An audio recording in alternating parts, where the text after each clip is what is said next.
Hey everyone, it's Jason. Welcome to another Hour of Need unboxing video. This is for Divine Law, a standalone expansion. So you can pick this up and you can play it by itself, or you can buy out the base game. This was listed as a Kickstarter exclusive, so just heads up on that right away. So I don't know how easily you'll be able to find. And because it's Kickstarter exclusive, I'm not going to dive nearly as much into all the other stuff about the box and the rules and all that stuff as I have. Maybe I might go with another expansion, just because I'm assuming if you're picking this up, you already own either one of the regular games or the core set, or you've already at least watched some videos, because you're probably not going to spend Kickstarter money, exclusive money to get stuff. So, like all the other standalone sets, though, it will have its full rule book. So if you do just pick this up by itself, maybe you see some website selling it really cheap, you can definitely pick this up. So you're gonna get your heroes, your villains, your maps, your instruction book, which will explain everything, how to play the game. You'll also get your issue guide, which will go through your different stories. So our first issue is going to be Twisted Myths, which is a complexity of 1. And it'll have our text in there, just some flavor text. And then our second one will be Sign Below, which will have a complexity of 2. And then we have our various heroes and villains. So for this set, we have Belt, who's our Daredevil Iron Fist standing. She's got kind of like mystical kung fu powers. And then we have Wyvren, who's also a complexity of 1, who's got a dragon arm and dragon powers. So he doesn't have a direct like comparison to a major comic book character. And then we have the Terrorist, who has a complexity of 2. She's a little bit more difficult. And she's just a very general magic type user. Again, not maybe a direct comparison. I guess possibly like Scarlet Witch. Although Scarlet Witch isn't generally a villain. Alright, so let's hop in and start looking at our stuff. So we are...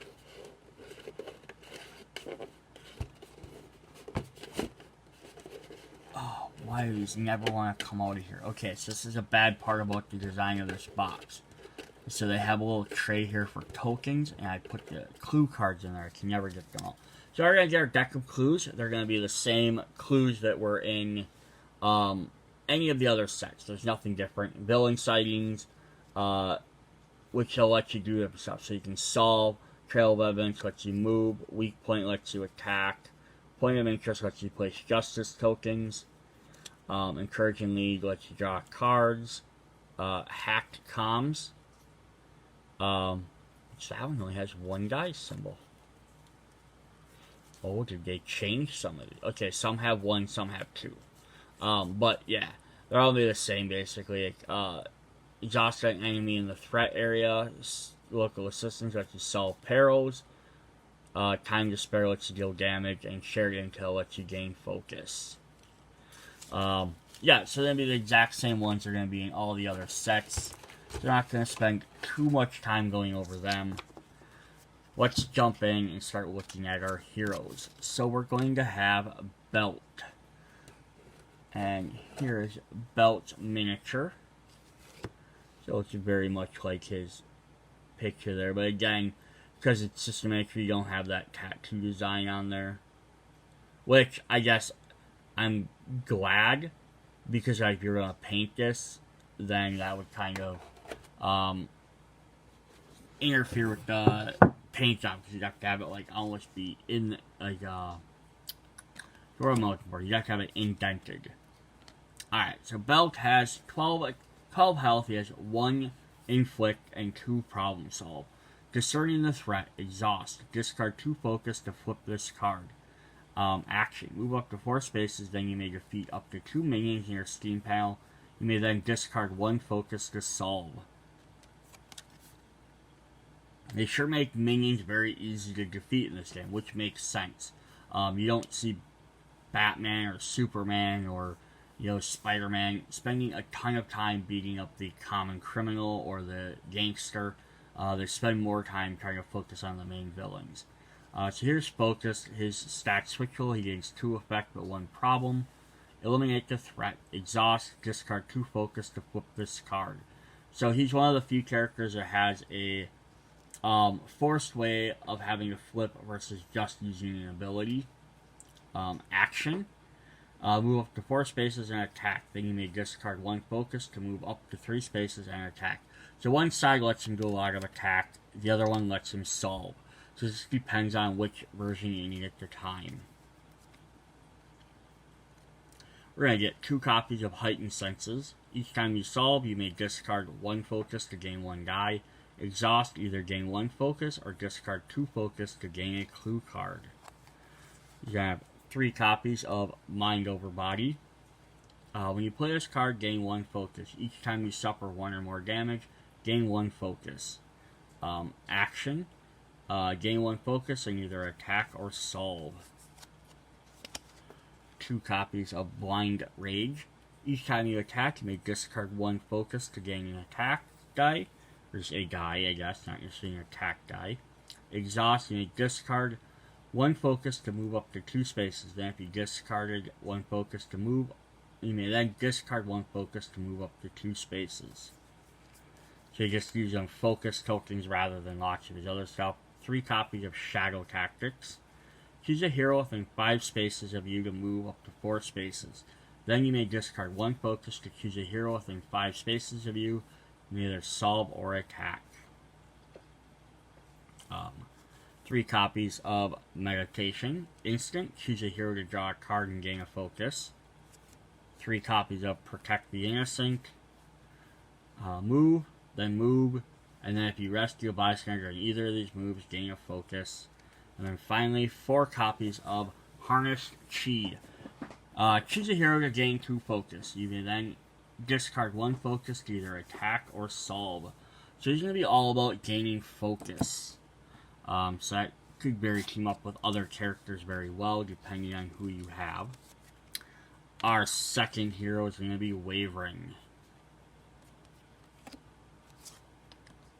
Alright, so he's got 10 health, he's a 3 attack, 1 problem solver, so he's more of an attacker.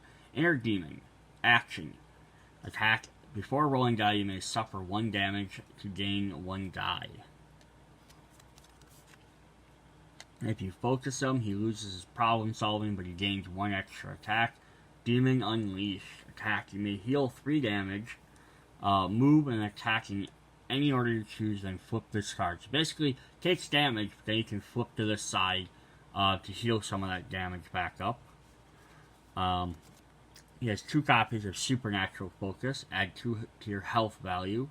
Exhaust. Before rolling dice during your solve, you may suffer 1 damage to gain plus 1 die. 3 copies of Resolute. Each time you solve, you may suffer 1 damage to use your attack value instead. Exhaust. Either discard 1 focus to heal 2 damage or suffer 1 damage to gain focus. So he's going to play around with his health. 2 copies of Draconic Reach. Add 2 to your health value. Exhaust. Before choosing a target of your attack, you may suffer 1 damage to a space up to 3 spaces away. So a good thing to remember though about cards like this, they're constant, that add to your health value. So he normally has 10. So if I have one of these out, he has 12 health now. But the thing that would happen is if for some reason I'm at 11 damage, and this card would get removed from play, my health drops down to 10, and now I have 11 damage on a 10 health character. So I'd immediately be KO'd. So getting these extra cards out with extra health is great, because it lets you spend some extra points or maybe absorb some extra damage. But if they can get removed easily, they're just as much of a weakness. 3 copies of Raving Nature. Instant, you may move up to 2 spaces and attack. You then may suffer 2 damage to solve. 3 copies of Driven by the Dragon. Choose a hero to heal 2 damage and gain 1 focus. He's got 4 copies of See it through. You may move up to 4 spaces, then either heal 3 or solve. And 3 copies of Aggressive Aura. Move a hero from 3 spaces, you may suffer 1 damage to move. Yeah, so fun interesting. So Belt uses a lot of focus, spending his focus and gaining it to do extra effects. Wyvren does the same thing, but he uses his health. But he has enough healing effects that, much like using focus, I don't think it's an issue to be playing around with them. Like, you're not gonna have to worry about necessarily dying, just gotta keep an eye on what's going on. Alright, so then our villain is going to be the Terrorist. So she is going to start with her steaming side. 1 inflict, 5 problem per player. Setup, remove behind the signs from the villain deck. Place it near this card for reference. Each hero must foretell. Special rule, when an effect forces a hero to face fate, they must resolve fate effect on each villain card attached to their hero. So we'll see what those do in a minute. When she's showdown, she has 15 health per player, 1 defense, 2 inflict. When an effect forces a hero to face fate, they must resolve each fate on each hero card. Activate. Inflict each hero without a villain card attached to the hero. Each other hero must face fate. So then her behind the scenes card says, after a hero near Terrorist solves, that hero may discard 1 villain card attached to a hero card. Treat each villain card attached to a hero card as if it is blank except for its fate effect. Each time a hero must foretell, they resolve the following effect. To foretell, reveal the top card of the villain deck and attach it to your hero. So you're going to get a card on them and then it's going to hurt. So we have our lackeys. Oh, we didn't show off her yet, did we? My bad, we skipped right by her. That's just a really good looking mini there. Got some magic coming out of her hands. And then while we're looking at the Zodiac Assassin.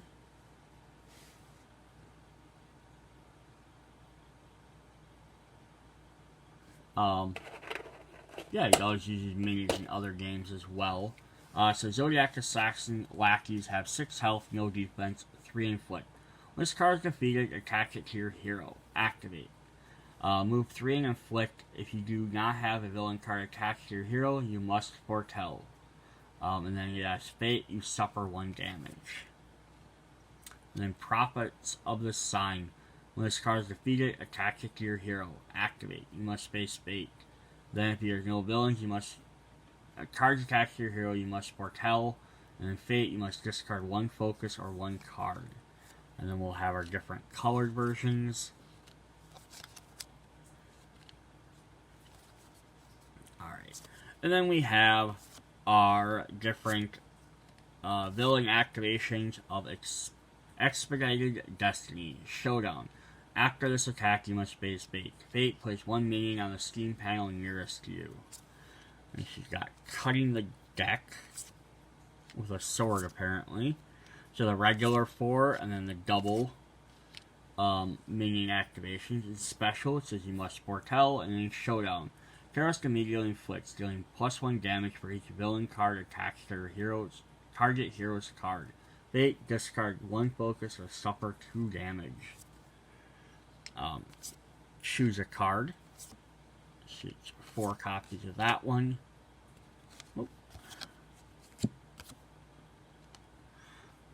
Showdown, each hero that does not have a villain attached to it must foretell. Each other hero must face fate. Fate, discard 1 card you control or suffer 3 damage. So our whole thing is about getting these cards attached to your heroes, and then they trigger massive, multiple effects. Seeing Ahead.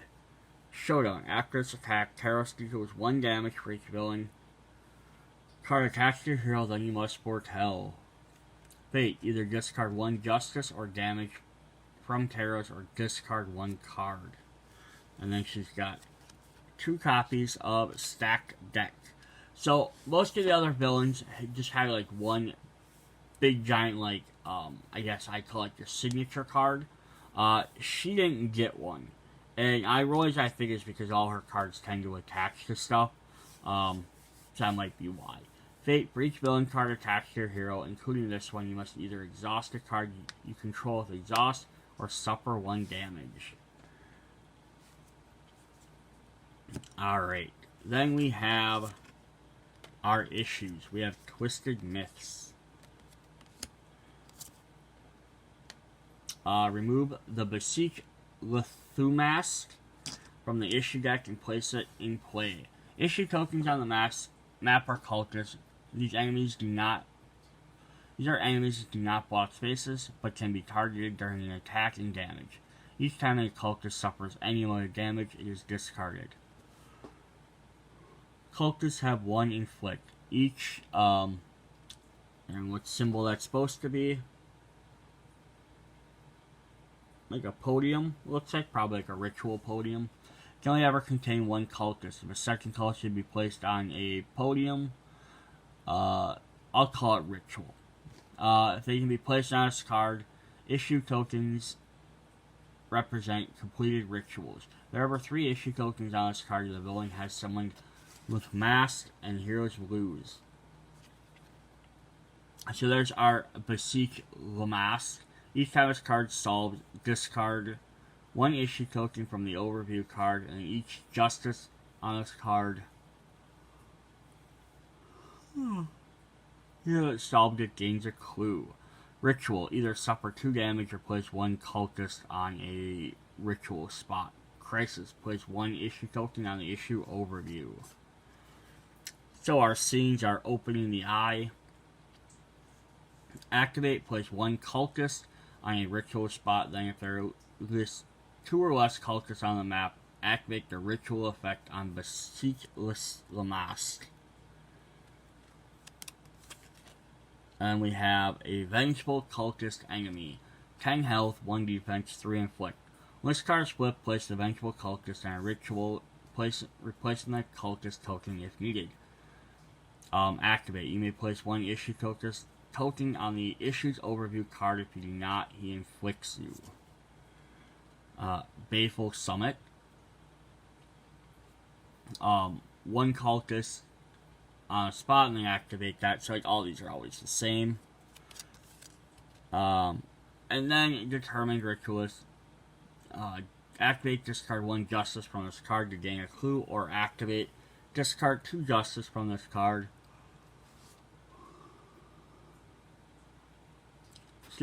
Or resolve the ritual effect on Beseech. Then we have the Bowels, which have the same effect, just have to do with this particular location. And we have another card, from the depth, I thought it was just another cultist. Each time an issue token is discarded from the issue overview, place it on this card. Discard this card if there are ever 3 tokens. Activate, resolve the ritual effect.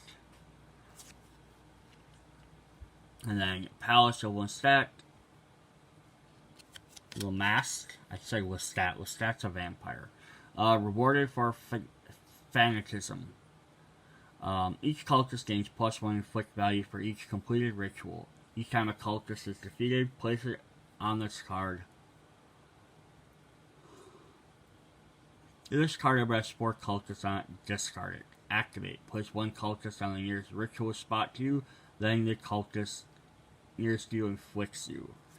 So we have 2 copies of Fervent Power, heal 2 damage from Vengeful Cultist, or Steam. Unyielding Faith, discard 2 justice from Determined Rituals or the villain schemes. Awaken the Dark Void, discard 1 issue card from the depths or resolve the ritual effect from Beseech. If from the depths is not in play, the villain schemes. And Lamask's Favor, if rewarded, Fanatism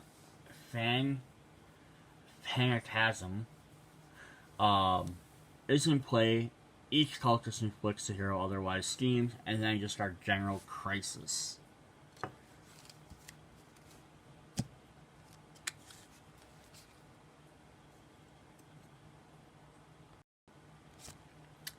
And our second issue is going to be Sign Below.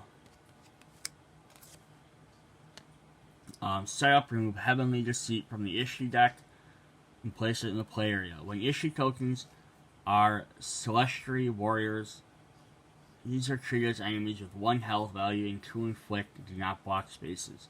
Each time a celestial warrior is defeated, it is discarded, and the hero that have defeated that may place 1 justice token on Heavenly Deceit. Each time a warrior moves to a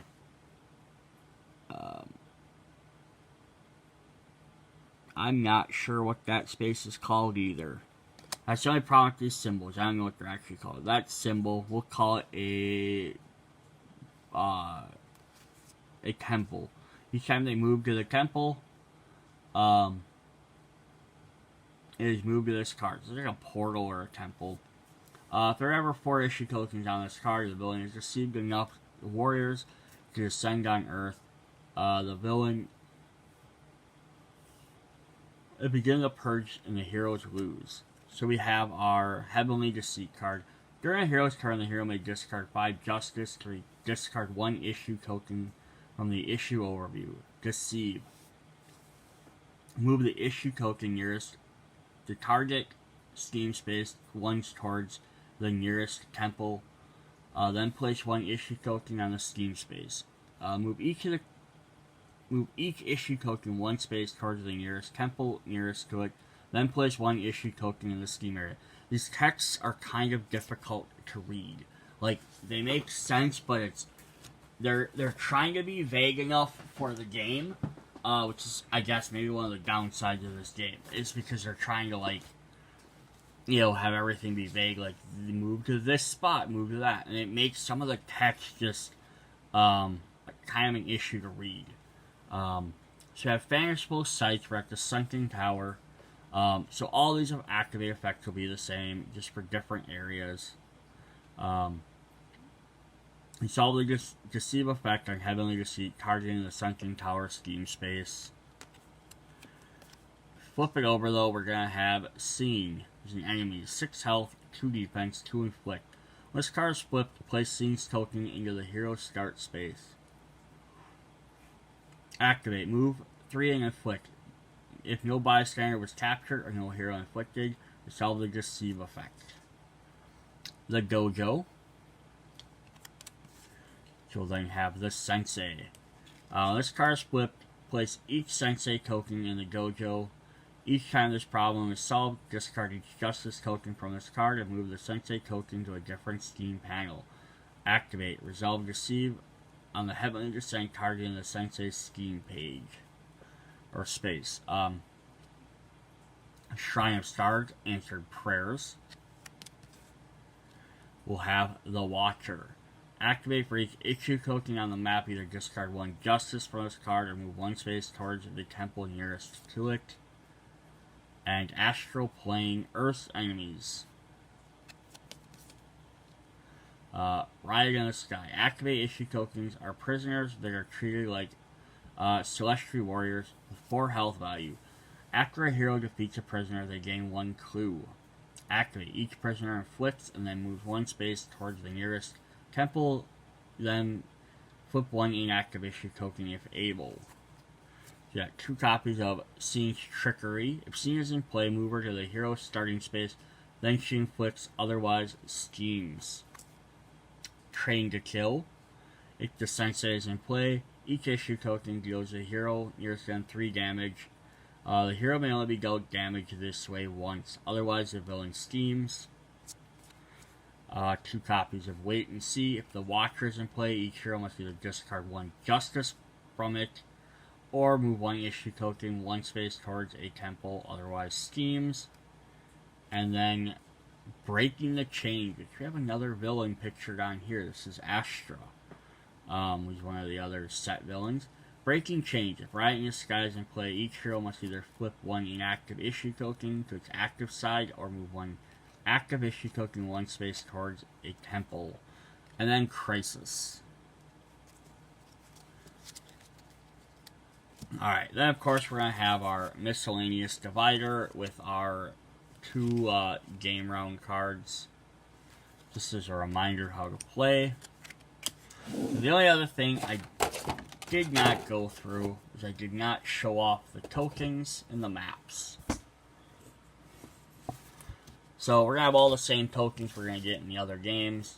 Your issue tokens, your special character tokens, your regular minions, actions, bystanders, stuff like that.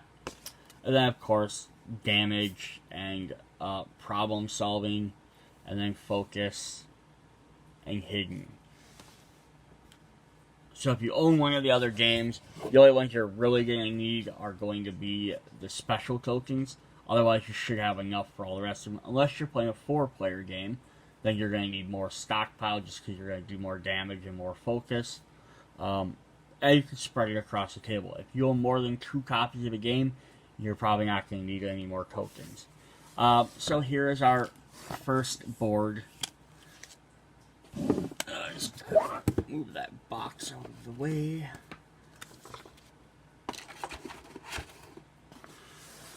So here's our signs below.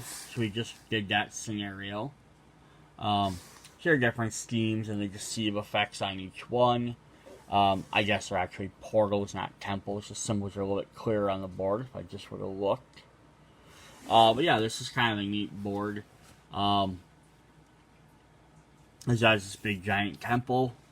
Although I do sort of wish that there was more like pathways here rather than letting you run around all these different areas. I get running around on the island, but like your guys can like be right on the middle of this open free area. Just kind of weird. But that's alright. Not that big of a deal. And then we have the Twisted Myths, which is more of a topographical map.